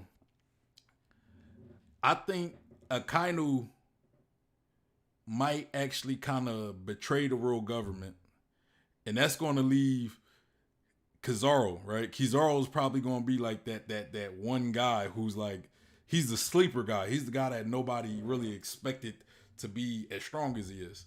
You know, because we still have yet to see Kizaru go all out. You know, we seen Akainu go all out against Whitebeard, even though Kizaru was toying with Whitebeard. We seen Akiji go against, I ain't gonna say he went all out against Whitebeard, but Whitebeard was kind of owning Aokiji. Like, Aokiji didn't really do much to Whitebeard. You know, I just remember I'm trying to remember the scene, but like I can't remember the scene. I don't want to try to reenact the scene, and I don't really remember it. But I believe Kizaru is going to. Kizaru seems like he's loyal. Like, Kizaru is one of those who follow. Like, he seems like he follows orders. He may not always want to because he's lazy, but he follows them. Akainu seems like if like there's been some seas left that like the world government does something without informing Akainu, and he's kind of like pissed off about it. And this is part of the reason why I think he might be part of Sword, because I think he doesn't like how the world government undermines his authority. So I could see Akainu possibly, you know, betraying the world government, and then it leaves for Kizaru to actually act, and he has to sit here and, you know, flex pretty much, and he's too much. You know, he might end up being too much for Akainu, and, you know, too much for all you know, Aokiji, you know. And that's like when he really goes all out, you know. Like, I believe that's when we're going to see Kizaru go all out, is when let's say Akainu sits there and, you know, decides to betray the world government. Kizaru is going to have to go all out. He might end up beating Akainu, you know. And I think there's been a lot of evidence to show that Kizaru is, you know, he trolls everybody pretty much. He trolled Ben Beckman. A lot of people say, oh yeah, Ben Beckman stopped Kizaru. He stopped him for like a second. In the manga, like, I think in the anime they don't really show it, but in the manga, Ben Beckman stops Kizaru. Kizaru like, oh, Ben Beckman, oh, I'm so scared, you're so scary. And then after that, next time we see Kizaru, he's back pursuing Luffy again. And Ben Beckman says, oh, I guess I can't stop this guy. Or I guess he's going to do what he wants. Like, Ben Beckman didn't stop Kizaru. Ben Beckman didn't stop Kizaru. He stopped Kizaru enough for Kizaru to troll him, and then Kizaru kept going about what he was doing. You know. But yeah, so we have yet to really see Kizaru go all out. Not only that, we seen Akainu go all out. And not only that, like, Kizaru was about to go to Wano by himself. He was like, hey man, like, you want me to go to Wano, dude? Like, when he heard about the Yonko alliance, he heard about Kaido and Big Mom creating an alliance. Kizaru was the one like, hey, I'll go right now. I'll go handle this right now. Confidently, he was saying that. Like he could just. Now, I'm not saying he could handle two. I'm not saying he could handle two Yonko by himself, but he seemed pretty confident. Let's be real. Kizaru seemed pretty confident that he could go and confront two Yonko by him. You know, I'm sure he would have took a force as well. Like, I'm not saying he's going completely by himself, but he probably would have been like the main guy to fight. You know, with whatever fleet he would have took. You know, him being an admiral. You know, unless he went with another admiral, then okay, you know. But still, he was pretty confident that he could, you know, get the job done in Wano that need be. So I just think Oda's been giving us a lot of clues that Kizaru is way stronger than what he's been portrayed as. You know, because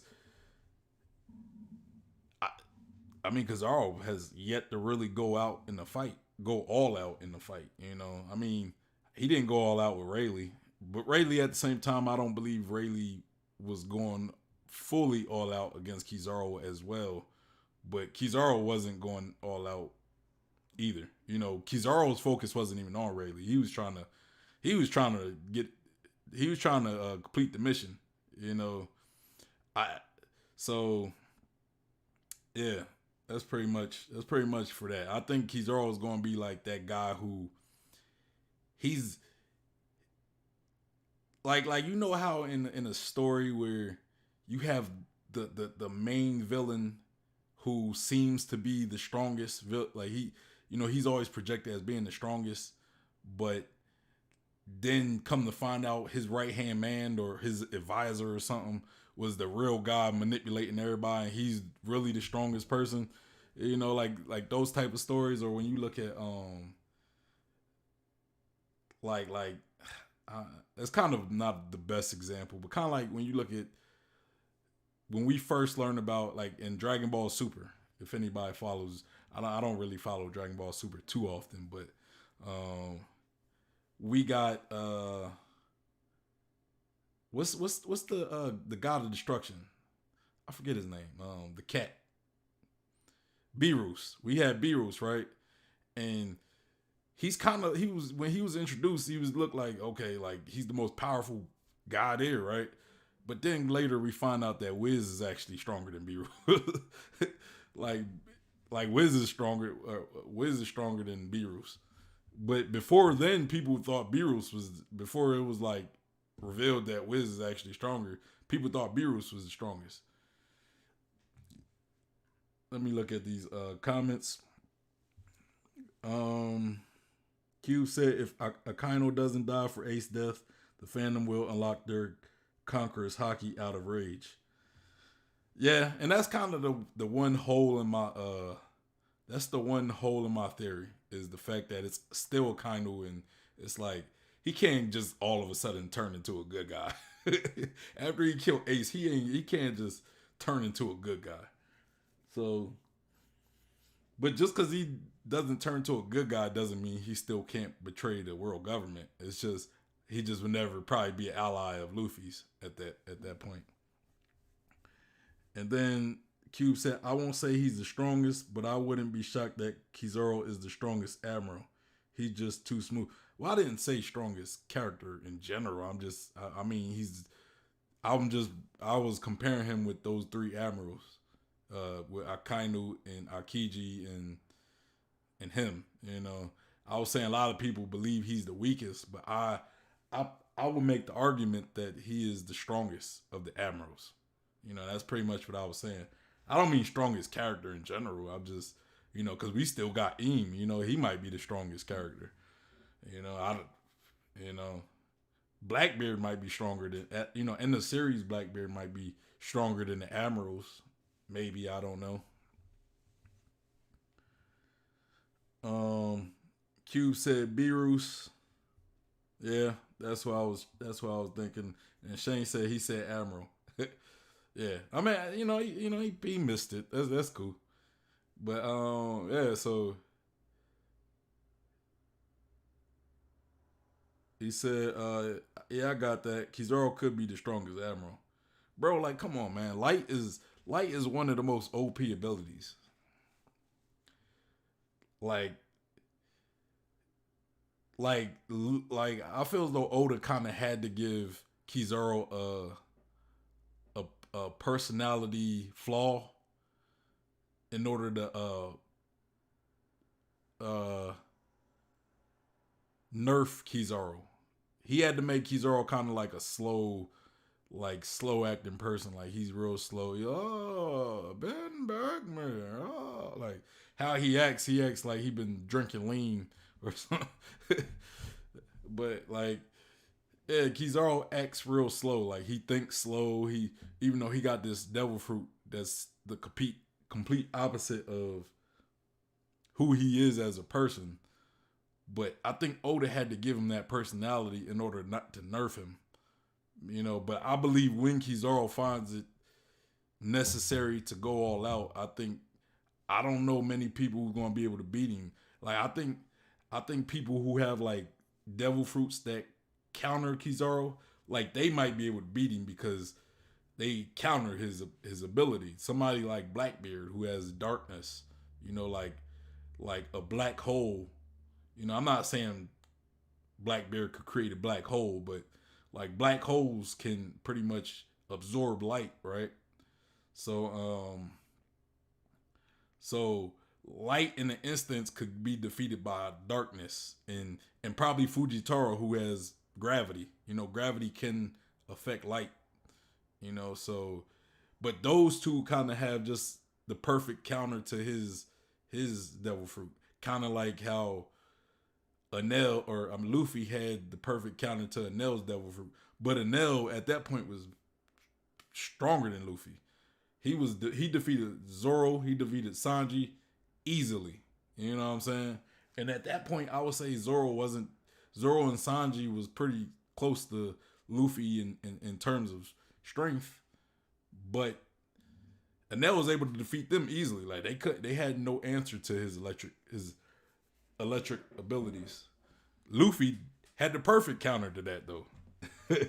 So, you know, matchups do matter in One Piece. So, you know, I think there's some matchups that would be bad for Kizaru, but against anybody else who's just not a bad matchup for him, I think he could probably win majority of the time, especially if he go all out. He could probably win easily. You know, you see how fast Enel was. Light is faster than lightning. You know, light is literally the fastest thing. And if you get hit with something that comes at you with the speed of light, that'd be a scary way to get hit.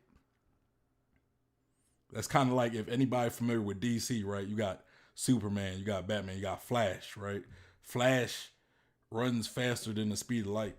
And Flash doesn't have super strength, but he can hit just as hard as Superman with his speed. You know, with the infinite mass punch, he could hit just as hard as Superman. You know, I think the Reverse Flash, who's like a little faster than Flash, he hit Wonder Woman like to a whole different country. But, you know, let me look at these chats. He said, yeah, I got that. Kizaru could be the strongest admiral. Cube said that. And then you got Shane. Shane said that's why Kizaru is so chill. Yeah, I feel as though that's the reason when you know you could pretty much beat anybody's ass if you really go hard, it's like, why even go all out? It's like, hey man, look, I could beat you up right now, but you know, I don't feel like fighting you. I don't feel like beating you up because it'd be too easy. And then Q said his observational hockey must be insane. I would think so, man. If you're moving that fast, you got to be able to perceive things. But he probably could just perceive things fast just because he move at that speed, you know. So, but if he think as fast as his ability could be, yeah. But even if his observation hockey was normal, he could still react a lot faster. You know, so if let's say his observation the time he perceives something is the same as anybody else's, he can still move way faster than a normal person. Then Q said, imagine Kizaru will be our Madara. Might not be the case, but I dig that. Light Logia is OP. Exactly. And that's kind of what I'm saying. Like, I think that Kizaru, I'm not saying he's the Madara, but he's like that guy who's always been around, but nobody really realized to the depth of how powerful he is. Cause he's kind of playing like the dumb game. You know, like I play dumb. I play like I'm a lot weaker than what I am until I need to be stronger, you know. And I think if Akainu does indeed betray the world government, you know, Kizaru might have to be the one that put down Akainu. You know what I'm saying? He might be the one to put down Akainu. But yeah, yeah, that's pretty much all I got. That's all I got for the stream. It was a good stream, good video, good theory. You know, I'm a little sold on Law possibly being Marine, not fully, but I think at the end of that video, I think he kind of sell me just a little bit. So I'm gonna watch part 2. We're gonna watch that on Thursday at the same time as we did today. Hopefully the same time. Long as nothing comes up during my day, we'll watch it at that time. If I can't watch it Thursday, then we'll watch it Friday. But yeah, tomorrow I will be streaming the next episode of the Arthur Library of O'Hara series, the history of One Piece. I think that's what the series name is, but it's like a mega theory, or super theory, whatever you want to call it. I'll be doing that same time as I did this stream. So yeah, y'all look out for that tomorrow, and then Thursday we'll do part 2 of this theory that we just did. Long as long as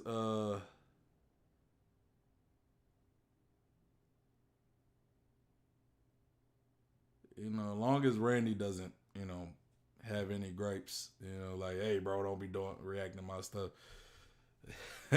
Which it didn't seem, he came through the chat and showed some love, so I don't think he would have a problem with me, reacting to the second part. But I want to do this whole theory justice by reacting to both parts of the theory.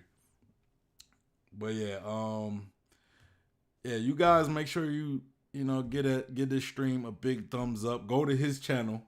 The link will be in the description. Give his theory a big thumbs up. If you like what you see, go subscribe to his channel. As well as make sure you follow me on Instagram, Twitter @BlumpGod. Make sure you join the One Piece Discord, the One Piece Facebook group. And also follow me on my Facebook page. I post content there as well. I post some of my content here. What I might start doing is some of the clips to my streams I might start posting on my Facebook page, and then just using my YouTube strictly for streaming. I don't know yet, but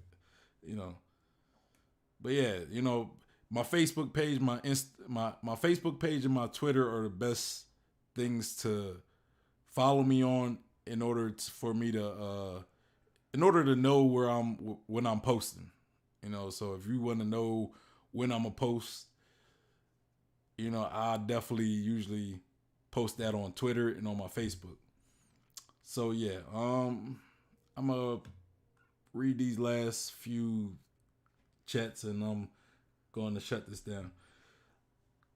Shane said, I'll be here Thursday, hopefully. Cube said, great stream. Appreciate it, Cube. I'll be here tomorrow, my brother. Hey, I hope you guys do make it, man. See you there, Cube. He said, I don't think Randy tripping. I don't think he's tripping about it. And see you guys there, hopefully. All right, Q said I'm going to sleep. Oh, last thing. I will probably do part 2 to this stream on Thursday, and then on Friday, if long as nothing come up Friday or Thursday, I will probably be doing Elid's his Red Sea theory. He dropped part 2 today. So make sure you guys go to Elid's channel. He dropped part 2.